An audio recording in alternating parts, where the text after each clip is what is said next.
তিনি কেন জান্নাতি বলে স্বয়ং আল্লাহ পাক ঘোষণা করে দিয়েছিল। তো সেই সম্পর্কে কবি কি লিখে শুনুন।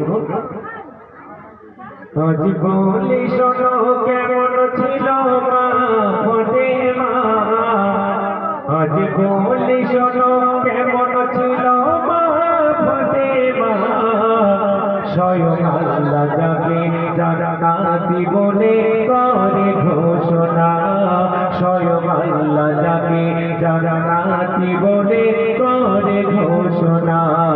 আজ বলি শোনো কেমন ছিল মা ফাতেমা, আজ বলি শোনো কেমন ছিল মা ফাতেমা, স্বয়ং আল্লাহ যাকে জান্নাতি বলে করে ঘোষণা, স্বয়ং আল্লাহ যাকে জান্নাতি বলে করে ঘোষণা। মা ফাতেমার জীবন কেমন ছিল, কেন তিনি জান্নাতি প্রাণী ঘোষণা হয়েছিল সেই সম্পর্কে কবি কি লিখছে শুনুন।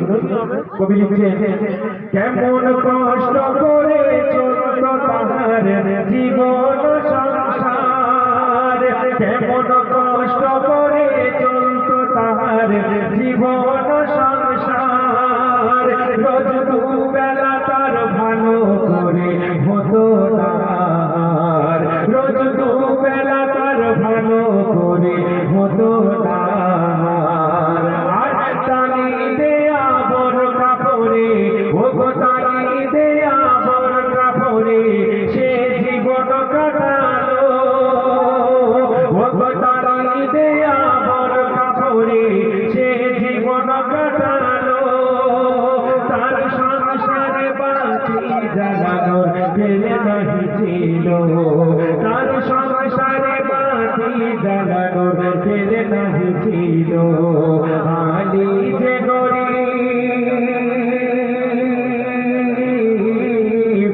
আলী যে গরিব তাই তো কিছু দাবি করতো না, স্বয়ং আল্লাহ যাকে জান্নাতি বলে করে ঘোষণা, স্বয়ং আল্লাহ যাকে জান্নাতি বলে করে ঘোষণা।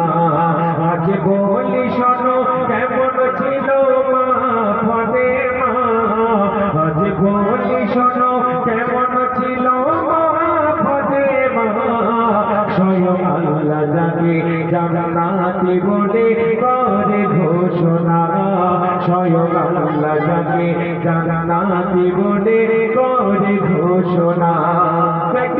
হাসান হোসেন খুনের গলায় ছটফট করছে, বাড়িতে একটি দানা পানি নেই। তো মা ফাতেমা সেই সন্তানদের উদ্দেশ্যে কি করছে শুনুন।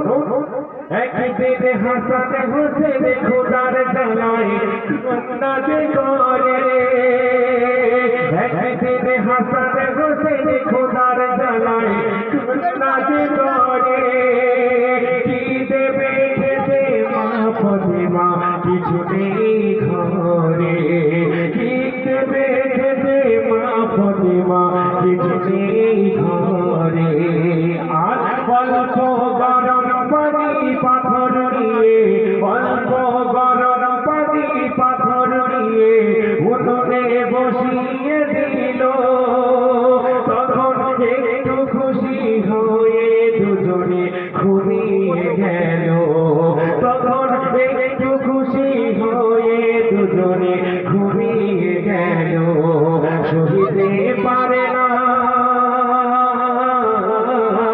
সহিতে পারে না মা ফাতেমা খুদার যন্ত্রণা, স্বয়ং আল্লাহ যাকে জান্নাতি বলে করে ঘোষণা, স্বয়ং আল্লাহ যাকে জান্নাতি বলে করে ঘোষণা। আজ বলি শোনো কেমন ছিল মা ফাতেমা, আজ বলি শোনো কেমন ছিল মা ফাতেমা, স্বয়ং আল্লাহ যাকে জান্নাতি বলে করে ঘোষণা, স্বয়ং আল্লাহ যাকে জান্নাতি বলে করে ঘোষণা। শেষ কথায় আমার প্রিয় কবি কি লিখছে শুনবেন।